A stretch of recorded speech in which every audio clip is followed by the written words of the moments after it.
Hello my dear friends, this is Preeti Rao and you are welcome back to my channel CommerceNet Express. My dear friends, 1000 MCQs की जो हमने series start कर रखी है ये उसका सेशन 18th रहेगा। 17 ऑलरेडी हम कर चुके हैं। अगर आप इसको देखना चाहो तो प्लेलिस्ट में जाकर चेक कर सकते हैं।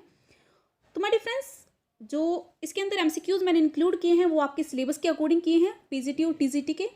तो अगर आपका भी सब्जेक्ट कॉमर्स है और आप भी प्रिपरेशन कर रहे हैं किसी भी टीचिंग एग्जाम की, तो ये सेशन काफ़ी इंपॉर्टेंट होगा आपके लिए। तो माय डियर फ्रेंड्स, हमारा टारगेट है ज़्यादा से ज़्यादा MCQs की प्रैक्टिस करना। तो बिना किसी देरी के आज के सेशन को स्टार्ट करते हैं और हम अपने कॉन्सेप्ट को भी क्लियर करेंगे, ठीक है। So my dear friends, let's get started. And the very first question comes here, table a of companies act 2013 gives. जो हमारा एक्ट है 2013 कंपनीज एक्ट, उसके अंदर जो टेबल ए है वो क्या देती है, क्या बताती है, या उसमें क्या दिया हुआ है। फर्स्ट है मॉडल दे रखा है इसके अंदर मेमोरेंडम ऑफ एसोसिएशन का, या फिर a model form of balance sheet, या फिर model article of association, article of association का दे रखा है, या फिर मॉडल मिनट बुक। तो माय डियर फ्रेंड्स, जो हमारा 2000 एक्ट कंपनीज एक्ट है उसके अंदर जो टेबल ए दी गई है वो किसके अकॉर्डिंग, किसके लिए दी गई है, हमारे मेमोरेंडम ऑफ एसोसिएशन के। काफ़ी लड्डू क्वेश्चन था, बेसिक क्वेश्चन था, और ऐसे क्वेश्चंस के आपको पता होना चाहिए। अगर नहीं पता है तो इसको नोट डाउन कर लीजिएगा। बैलेंस शीट की बात करते हैं हम लोग। बैलेंस शीट हमारी कहाँ दी गई, शेड्यूल 3 में दी हुई है, और आर्टिकल ऑफ एसोसिएशन ये हमारा दिया हुआ है टेबल एफ में, ठीक है। I think hopefully it is clear now. Let's move to next question, that is second. Here in balance of payment account all goods exported and imported are recorded in। हमने balance of payment के बारे में पहले बात की हुई है, लेकिन इसमें जो पूछा वो देख लेते हैं और इस कॉन्सेप्ट को अच्छे से क्लियर करेंगे। थोड़ा पेशेंस बनाए रखना, थोड़ी सी वीडियो बड़ी हो सकती है लेकिन आपको सब कुछ क्लियर होगा इसमें, ओके। तो बैलेंस ऑफ पेमेंट है जो हम अकाउंट बनाते हैं, कंट्री क्या अपना बैलेंस ऑफ पेमेंट का अकाउंट बनाती है एवरी ईयर, ओके। जिसके अंदर उसमें पूछा है कि वह कहाँ रिकॉर्ड करते, किस अकाउंट में रिकॉर्ड करते अपने गुड्स को, जितने भी हम एक्सपोर्ट या इंपोर्ट करते हैं।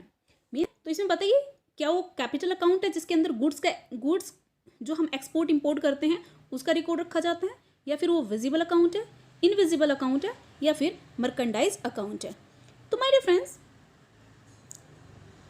इस क्वेश्चन के अकॉर्डिंग क्या पूछा गया है, ओनली गुड्स का पूछा गया है। तो गुड्स किस में आते हैं, हमारे करंट अकाउंट में आते हैं, और करंट अकाउंट में भी सब डिवाइडेड किया हुआ है विजिबल और इनविजिबल में। तो विजिबल जो अकाउंट है उसके अंदर ओनली गुड्स को रिकॉर्ड किया जाता है, और जो रिलेटेड होती सर्विसेज से उनको इनविजिबल अकाउंट में रिकॉर्ड किया जाता है, ठीक है। तो इसके हम क्रक्स देखते हैं क्या क्या है। जो हमारा बैलेंस ऑफ पेमेंट होता है वो होता क्या है, एक सिस्टमेटिक समरी होती है किसकी, किसी भी कंट्री की इकोनॉमिक और फाइनेंशियल ट्रांजेक्शन्स होती है रेस्ट ऑफ द वर्ल्ड के साथ, किसी भी पर्टिकुलर टाइम पीरियड के अंदर उनका रिकॉर्ड रखा जाता है बैलेंस ऑफ पेमेंट में। देखिए, बैलेंस ऑफ पेमेंट और बैलेंस ऑफ ट्रेड में कंफ्यूज मत होना, क्योंकि जो बैलेंस ऑफ पेमेंट है वो ब्रॉडर कॉन्सेप्ट है देन बैलेंस ऑफ ट्रेड। जो बैलेंस ऑफ ट्रेड की बात जब हम करते हैं, बैलेंस ऑफ ट्रेड क्या है एक्चुअली, बैलेंस ऑफ ट्रेड है कि एक कंट्री ओनली गुड्स की बात करता है। बैलेंस ऑफ ट्रेड कि एक कंट्री दूसरी कंट्री, अदर जो कंट्रीज हैं उनके साथ कितने गुड्स का एक्सपोर्ट या इंपोर्ट करता है, वो किस में आता है, आपका बैलेंस ऑफ ट्रेड में आता है, ठीक है। इंपोर्ट ज़्यादा कर रही है, एक्सपोर्ट ज़्यादा कर रही है। लेकिन हम यहाँ पे बात करें बैलेंस ऑफ पेमेंट की। बैलेंस ऑफ पेमेंट में एज आई टोल्ड यू कि करंट अकाउंट होता है, कैपिटल अकाउंट होता है। करंट अकाउंट के अंदर जैसे कि नाम बता रहा है करंट, मतलब हम करंट अकाउंट बनाते हैं जो हमारी पर्टिकुलर पीरियड के अंदर जो शॉर्ट टर्म की एक्टिविटीज ट्रांजेक्शन्स होती हैं रेस्ट ऑफ द वर्ल्ड के साथ, उनका लेखा जोखा किसके अंदर रखते हैं, करंट अकाउंट में। कैपिटल अकाउंट एसेट से रिलेटेड है, लॉन्ग टर्म इन्वेस्टमेंट से रिलेटेड है, इनको किस में डालते हैं, कैपिटल अकाउंट में कंट्री डालती है। अब करंट अकाउंट को डिवाइड किया गया है विजिबल और इनविजिबल अकाउंट्स में। विजिबल में एज आई टोल्ड यू कि विजिबल टेंजिबल गुड्स जो होती हैं उनको रिकॉर्ड रखते हैं। तो tangible goods like crude oil, cars, mobile, computer, gold, यहाँ पे जो एग्जाम्पल दे रखे हैं ये, इसके अलावा कुछ भी, ओके। इसके अलावा बात करते हैं इनविजिबल की। इनविजिबल टेंजिबल गुड्स, सर्विसेज, जिनको हम सर्विसेज कहते हैं, उनका जो रिकॉर्ड रखा जाता है वो करंट अकाउंट के इनविजिबल अकाउंट में रखा जाता है, ठीक है। अगर किसी कंट्री का बैलेंस ऑफ पेमेंट डेफिसिट में है, इसका मतलब वो इंपोर्ट ज़्यादा करती है, एक्सपोर्ट कम करती है। बात करें इंडिया की, इंडिया का हमेशा बैलेंस ऑफ पेमेंट नेगेटिव रहता है, मीन्स डेफिसिट में रहता है। जो हमारा इंपोर्ट है वो ज़्यादा हैं रेदर देन एक्सपोर्ट, ठीक है।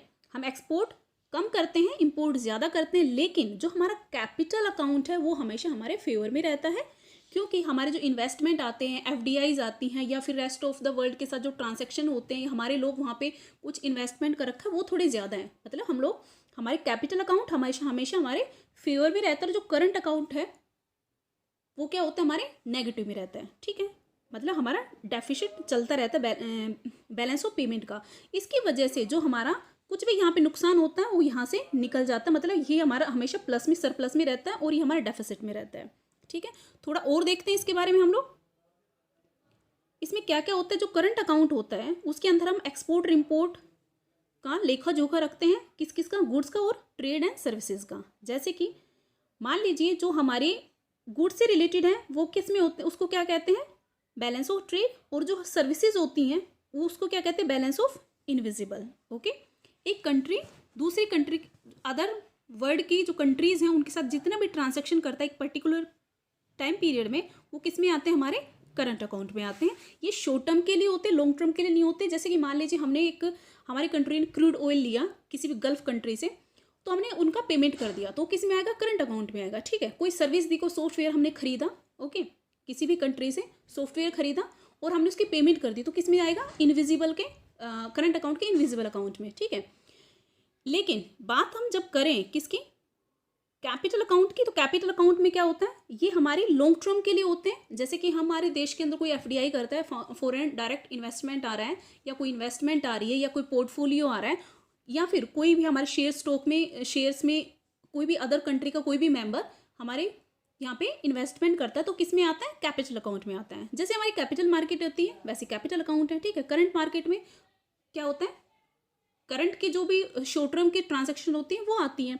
तो ऐसे ही एक कंट्री क्या लेखा जोखा किस में होता है, बैलेंस ऑफ पेमेंट में होता है, ठीक है। ऐसे ही हम बात करते हैं, अगर मान लीजिए कोई कंट्री है, जैसे एनआरआईज डिपॉजिट होते हैं, एज आई टोल्ड यू कि जो एनआरआई होते हैं हमारे देश के, जो दूसरे देशों में रहते हैं, वो अपनी फैमिलीज़ को पैसे भेजते रहते हैं, ठीक है, कुछ, या फिर गिफ्ट्स देते रहते हैं, या फिर कोई भी कह सकते हो कि जैसे कि कोई डोनेशन दे दिया किसी ने, कोई हमारे देश का कोई बाहर रहता था और उन्होंने यहाँ पे आकर कुछ डोनेशन दे दिया, गिफ्ट दे दिया, तो उसको क्या कहते हैं, वो भी किस में आता है, हमारा कैपिटल अकाउंट में आता है, ठीक है। तो my dear friends, I think everything is clear now. चलते नेक्स्ट क्वेश्चन पे, जो है third, which of the following is not type of disequilibrium in the balance of payment. इसमें क्वेश्चन पूछ रहा है, निम्नलिखित में से कौन सा भुगतान है संतुलन में असमानता का प्रकार नहीं है। जो हमारा बैलेंस ऑफ पेमेंट में अगर कोई डिसइक्विलिब्रियम आता है तो कह रहा है उसका कौन सा एक टाइप नहीं है। क्या क्या दे रखा है, फर्स्ट है structural disequilibrium, second secular, third transaction and fourth none of above. तो माय डियर फ्रेंड्स, सेक्युलर और स्ट्रक्चर हमारे इंक्लूड है, लेकिन ये जो ट्रांजैक्शनल है इस टाइप का कोई भी डिसइक्विलिब्रियम नहीं दिया गया है। तो ये क्या क्या होते हैं एक बार देख लेते हैं हम लोग। जो हम लोग सभी, एक कोई भी कंट्री है क्या बनाती है, अपनी बैलेंस ऑफ पेमेंट बनाती है, अकाउंट बनाती है। अगर इसके अंदर कोई इम्बैलेंस आता है तो किस रीज़न पे आता है कि उस कंट्री में रिसिप्ट है वो कम है किसके, पेमेंट से, मतलब पेमेंट ज़्यादा कर रहा है और रिसीट कम है, तो उसकी वजह से हमारा किसी भी देश का डिसइक्विलिब्रियम हो सकता है। इसके टाइप कौन कौन से हैं, जैसे कि फर्स्ट है cyclical disequilibrium, secular disequilibrium. Cyclical क्या होता है, जैसे कि ट्रेड साइकिल, जो हम ट्रेड कर रहे हैं उसके अंदर कुछ साइक्लिकली, भाई वो हो सकता है बूम पे है, या फिर मैच्योरिटी पे चला गया, या फिर डिक्लाइन हो गया। तो एक्सपोर्ट इंपोर्ट के भी केस में भी ऐसा ही होता है, उसकी वजह से वो हमारे बीओपी को अफेक्ट करता है। सेक्युलर में क्या होता है, कोई भी इंटेंसिव अगर चेंज आता है इकोनॉमी में तो उसकी वजह से सेक्युलर डिसइक्विलिब्रियम आ जाता है।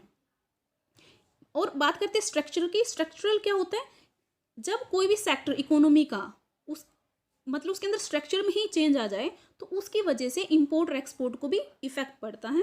फंडामेंटल की बात कर लेते हैं, अगर मान लीजिए कोई कंट्री है कंटिन्यू रिसेशन में चल रही है, उसकी वजह से फंडामेंटली भी बैलेंस ऑफ पेमेंट में क्या हो सकता है, डिसइक्विलिब्रियम आ सकता है। टेम्परेरी डिसइक्विलिब्रियम क्या होता है, शॉर्ट टर्म के लिए आता है ये, और ये कुछ टाइम के लिए रहता है, तो ये शॉर्ट टर्म डिसइक्विलिब्रियम कहा जाता है। इसके कुछ फैक्टर्स हैं, जैसे सोशल फैक्टर हैं, पॉलिटिकल फैक्टर हैं, या फिर इकोनॉमिक फैक्टर है। ये फैक्टर्स हैं जिनकी वजह से ही ये असंतुलन आता है, ठीक है। तो आई think everything is clear hopefully. तो राइट ऑप्शन हमारा यहाँ पे क्या था, third. Fine, now here comes the fourth question, a company can not be dash in a previous year. Question में पूछ रहे हैं कि जो कंपनी होती है, टैक्स की बात करें, जब टैक्स कंप्यूटेशन की बात आती है, कंपनी के भी टैक्स कंप्यूटेशन होता है, तो एक कंपनी है प्रीवियस ईयर में क्या नहीं हो सकती, क्या वो रेजिडेंट नहीं हो सकती, फॉरेन कंपनी नहीं हो सकती, या नॉट ऑर्डिनरी रेजिडेंट नहीं हो सकती। तो माय डियर फ्रेंड्स, आप देखो इंडिविजुअल है वो तो नॉट ऑर्डिनरी रेजिडेंट हो सकता है, लेकिन एक कंपनी तो नहीं हो सकती है ना, या तो रेजिडेंट होगी या फॉरेन कंट्री कंपनी होगी, लेकिन नॉट ऑर्डिनरी रेजिडेंट नहीं हो सकती। तो ये काफ़ी लड्डू क्वेश्चन था, बेसिक क्वेश्चन था, होपफुली इट इज़ क्लियर। चलिए नेक्स्ट पे चलते हैं, that is fifth, the minimum share application money is.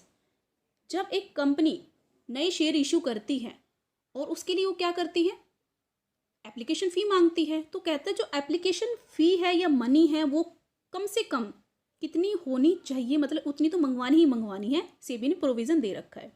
तो क्या वो 2 रुपये है, या फिर 5% of the nominal value of the share, या फिर 50% of the nominal value of the share, या फिर फोर्थ कह रहे हैं 12% of the nominal of share.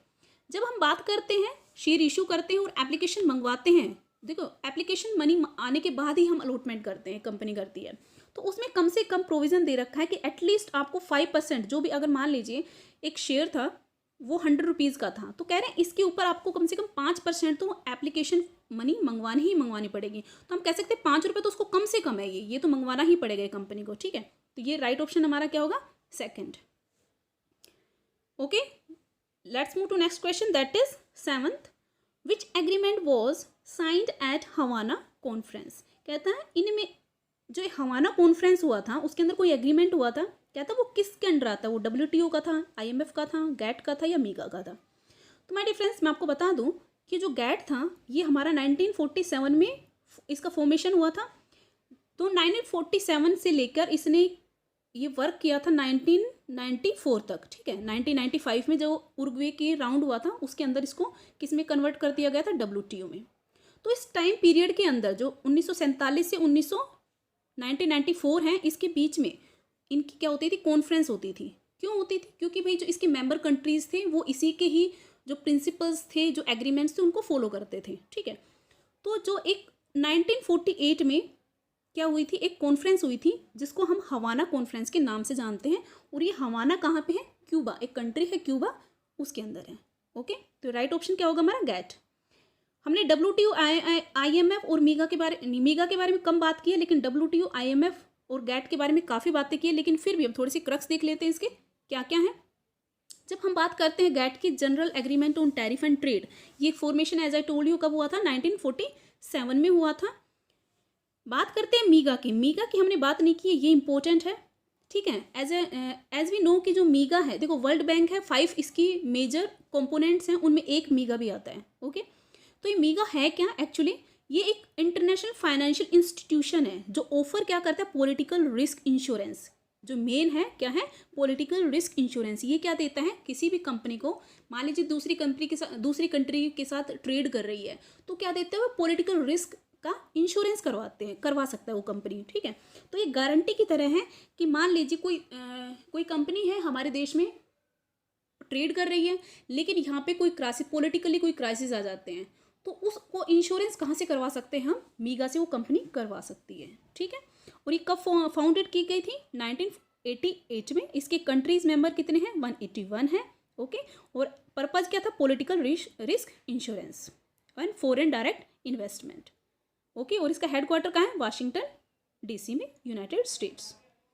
So now the next is 8, SAPTA is related. SAPTA जो है वो किससे रिलेटेड है, देखिए एक साप्टा होता है, एक साफ्टा होता है। साप्टा और साफ्टा, एक होता है साफ्टा, ठीक है।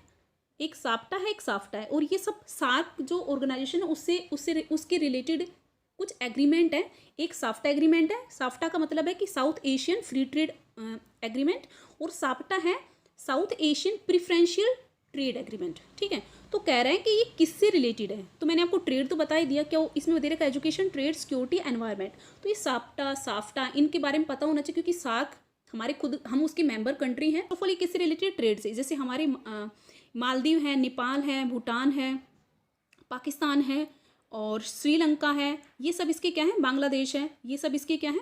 मेंबर कंट्रीज़ है। और ये फॉर्मेशन कब हुई थी इसकी? 1985 में हुई थी। South Asian association for regional cooperation, क्या कि इसमें जो हमारे साउथ एशिया के जितने भी कंट्रीज़ हैं उनका एक एसोसिएशन बना हुआ है, 1985 में बना था। और जो अफ़गानिस्तान है वो 2005 में इसके साथ जोड़ा गया था, इससे पहले अफ़गानिस्तान इसके साथ नहीं था। ओके, तो ये करता क्या है? इसको डेडिकेट है economic, technological, social and cultural development के लिए, कि हम सब एक मिलकर, भाई पड़ोसी देश हैं तो सब मिलकर काम करें इसके पीछे, क्योंकि हम डेवलपिंग कंट्री हैं वैसे भी। और बात कर लेते साप्टा की, तो साप्टा क्या है? एक एग्रीमेंट हुआ था, सार्क का ही था, ये ढाका में हुआ था। ठीक है, कब हुआ था? 11 अप्रैल 1993 के अंदर, लेकिन इंडिया ने इसमें साइन किया था 1998 के अंदर। इंडिया एंड श्रीलंका ने इसके ऊपर 1993 में साइन नहीं किया था, ये उन्होंने एग्रीमेंट पे साइन किया था 1998 में। जब नाम से पता चल रहा है प्रिफरेंशियल, प्रिफरेंशियल का मतलब है जब हम ट्रेड करते हैं या फिर हम कोई एग्रीमेंट करते हैं किसी देश के साथ, तो उन्होंने कहा था जो हमारी मेंबर कंट्रीज़ हैं जो साउथ एशिया की, उनका प्रिफरेंस ज़्यादा दिया जाएगा फ्री ट्रेड के अंदर। ठीक है, तो हम देख सकते हैं preferential measure in the favour of the least develop contracting states. Okay, so my friends, hopefully ये भी क्लियर हुआ होगा कि ये साप्टा है, एक ट्रेड एग्रीमेंट है। फाइन, किसका? सार्क का, जो 1993 में हुआ था। नाउ द नेक्स्ट इज पे out ratio is calculated by. जो हमारा पे आउट रेशियो है वो कैसे कैलकुलेट किया जाता है, उसका फॉर्मूला क्या है? फर्स्ट है dividend per share upon earning per share, second है earning per share upon dividend per share, profit upon earning per share, या फिर रिटेन्ड अर्निंग बाय प्रॉफिट। तो आपको प्रॉफिट पे आउट रेशियो का पता होना चाहिए। पे आउट रेशियो होता क्या है भाई? एक कंपनी है, वो एक पर्टिकुलर टाइम पीरियड में, मतलब फाइनेंशियल ईयर में जितना कमाती है उसका कितना हिस्सा, उस अर्निंग का कितना हिस्सा वो एज ए डिविडेंड पे करेगी शेयर होल्डर्स को। तो उसका ये हमें फॉर्मूला बताना होगा। तो उसका राइट ऑप्शन क्या होगा my dear friends? Dividend per share upon earning per share. देखते हैं यहाँ पर पे आउट रेशियो क्या होता है? डिविडेंड देती है कंपनी अपनी करंट अर्निंग में से, और इसका फॉर्मूला दे रखा है DPS upon EPS, dividend per share upon earning per share. Okay, now the next 10th, marketing mix means. Marketing mix क्या होता है? क्या ये कॉम्बिनेशन ऑफ डिसिप्लिन है, ट्रांसफरिंग प्रोसेस है, या कॉम्बिनेशन ऑफ फेयर इनपुट है, या कॉम्बिनेशन ऑफ प्रोडक्शन है? तो प्रोडक्शन तो हो नहीं सकता, क्योंकि मार्केटिंग की बात करते हैं तो ये तो यहाँ पे कैंसिल आउट हो जाता है। जब बात हम करते हैं मार्केटिंग मिक्स की, मार्केटिंग मिक्स सभी को पता होगा, मार्केटिंग मिक्स में 4 P's आते हैं जो मैकार्थी ने दिए थे। कौन कौन से थे?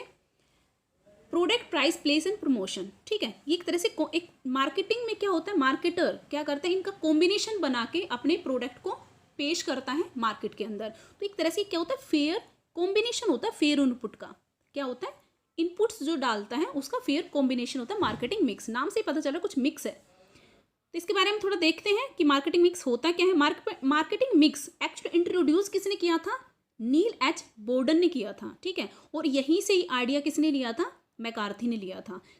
डोंट गेट कन्फ्यूज्ड हियर, जो इंट्रोड्यूस किया था वो नील एच बोर्डन ने किया था, लेकिन इसको आगे डेवलप किया था, लोगों को ज़्यादा पता चला था, अवेयर जिससे हुए थे, वो किसने किया था, मतलब आगे इसको फर्दर इस पर किसने वर्क किया था? वो थे हमारे मैकार्थी। लेकिन उन्होंने आइडिया कहाँ से लिया था? इनसे लिया था। तो कभी कभी कन्फ्यूजन मतलब क्रिएट करने के लिए एग्जामिनर क्या करता है, इंट्रोड्यूस पूछ लेता है कि भाई किसने इंट्रोड्यूस किया था। तो ये किसने किया था? नील एच बोर्डन ने। ये कंफ्यूज मत होना यहाँ पे। ठीक है, ये कहते हैं कि हमारा मोस्ट फंडामेंटल कॉन्सेप्ट है मार्केटिंग का, जिसके अंदर product, price, place and promotion जो होते हैं उनका मिक्स होता है। एक तरह से टेक्निक यूज करते हैं मार्केटिंग करने के लिए। अब हम फिलिप कोटलर की बात कर लेते हैं। फिलिप कोटलर ने मार्केटिंग मिक्स को क्या कहा? कहते हैं कि एक मिक्सचर होता है कंट्रोलेबल मार्केटिंग वेरिएबल्स का, that the firm uses to pursue the level of the sale in the target market. ठीक है, तो मतलब अपने जो टारगेट मार्केट है उसमें सेल करने के लिए क्या डालती है? वो कुछ वेरिएबल्स डालती है जिनको हम कहते हैं मार्केट मिक्स।